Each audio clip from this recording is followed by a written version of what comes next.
I'm gonna be a bit more chill today, and I'm just gonna kind of make stuff, kind of make assets and bits that I think would be cool for the game. Maybe I'll make one of the other monsters. Let's open up some stuff, see if I can inspire myself. I've got a coffee to over-energize. It'd be cool to try and make a more like graveyardy zone. We could work on one of these, we could work on the wolf or the skeleton. I'm thinking of doing the graveyard. It might be cool to try and implement the skeleton. I feel like his power's more realized. I'm also worried the wolf holds too many parallels power-wise to the spider, so I might have a mess with what I'm going to do with the wolf. It'd be kind of fun to try and make the skeleton or the gargoyle, the note keeper guy, this guy, like mess with this concept some more. I think today's going to be a graveyard theme day. I just had an idea. What if the grass becomes more uniform when you're near a graveyard? Because the graveyards are of course man-made, so it makes sense for the grass to be less wild, which I've done by just putting stripes and patches everywhere.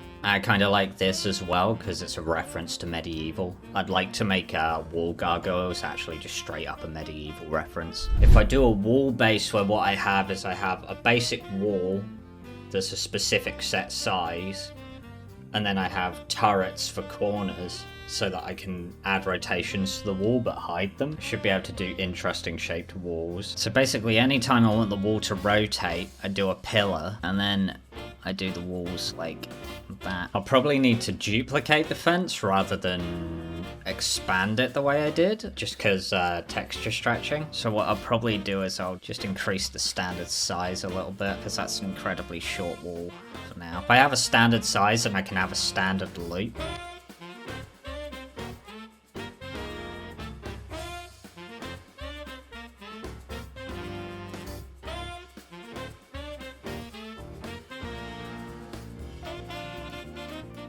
Ain't that cute? Looks like I worked really hard making that, but I literally just made it in seconds because of smart use of props. One thing I do need to check is if a human will fit through this fence. So a human should be able to fit through this door, like here. So these fences should actually be a bit taller. Good thing as well is because the general jump height of Nosha is about his height. Currently, that might change, but for now, his jump height is about twice him, so he wouldn't be able to climb this wall, not naturally. And I'll give it hitboxes specifically so he can't sit on this bit of the fence. I think once we hit like more of these graveyard sets, it might be cool to remove the church from the background and have it a 3D model in the distance. So have it as you progress through forest and graveyard, the church gets closer each level you do. I kind of like the idea of like a big enemy being in the church. Another thing we can do is we can do some of the alternate gravestones, so I can mix this up. We can do the filled graves, which is the ones the monsters are going to come out of. The skeletons specifically will spawn out of filled graves.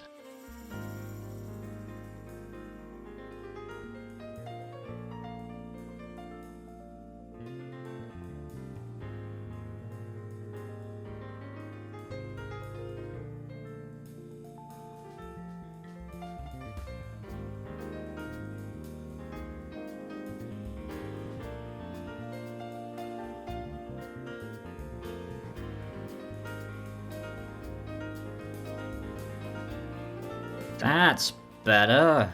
Look at that shit. Oh, I'd love to get buried under that. Does it look kind of small in comparison to this tombstone? I feel like it does.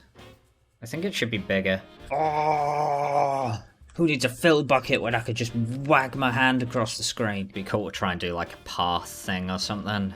Like assets that I can use to build pathways to, whether they be made of mud or whatnot. What I might want to do is I might want to have this this part of the step, this bottom bit, go a bit deeper than usual on the models, so that when there is extensions like that, it does mimic downwards. So if I have the steps here, it does that. I get the idea that by having that extra bit going down, it lets it have more environment that can not be there to clip through. There you go, those steps are starting to look more interesting. It'd be cool to have like an end bit and maybe a start bit that they connect to that always sits at the front and the back to like start and end a staircase that I could maybe add some fun details to, maybe some like lanterns or plinths that it ends up on that's got like a pattern on it. Little details like that are always nice. Getting there, getting there. It's definitely got a style to it. I need to kind of keep them thematically similar. Be quite cool to do a version of the trees that's like lost its leaves.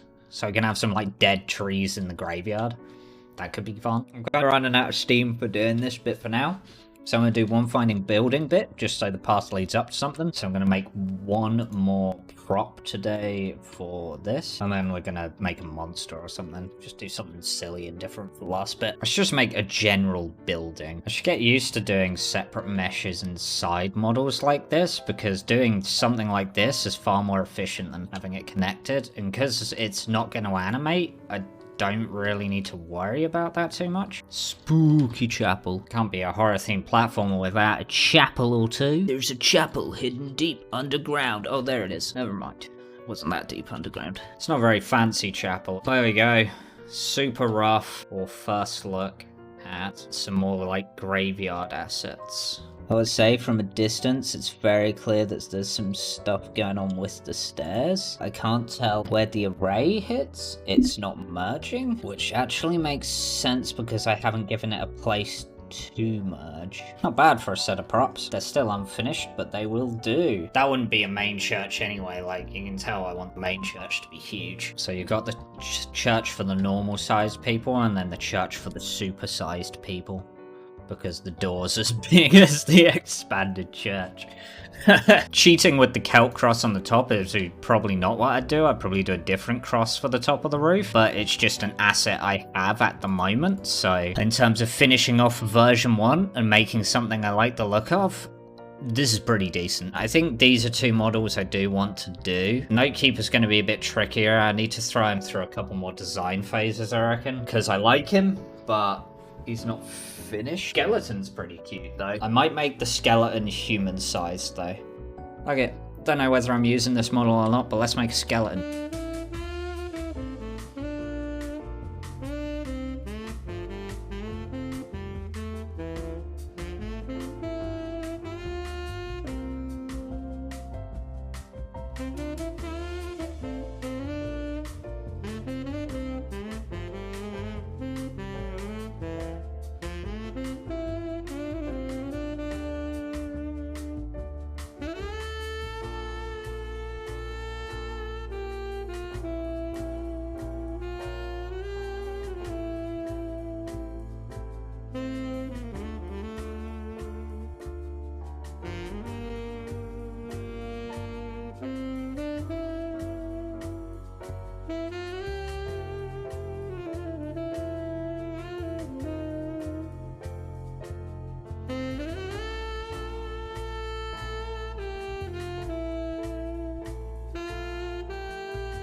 It's not a bad way to do the rib cage, although maybe I should add some thickness to it. I mean, I could be really ridiculous and do like actual ribs. Go like this, and then select faces, go delete the faces, and then be like, whoa, he's going insane. That'd be a lot of extra verts for something I should probably do with a transparent texture. The only worry there is backface culling is again going to be a problem with this. So what I might want to do is I might want to do a thickness modifier, give him really thick boy ribs. Damn son, what'd that spine do? It's time to make a real generic bone. Oh yeah, I got a bone to pick with you, boy. Looks like he's got big skeleton socks on.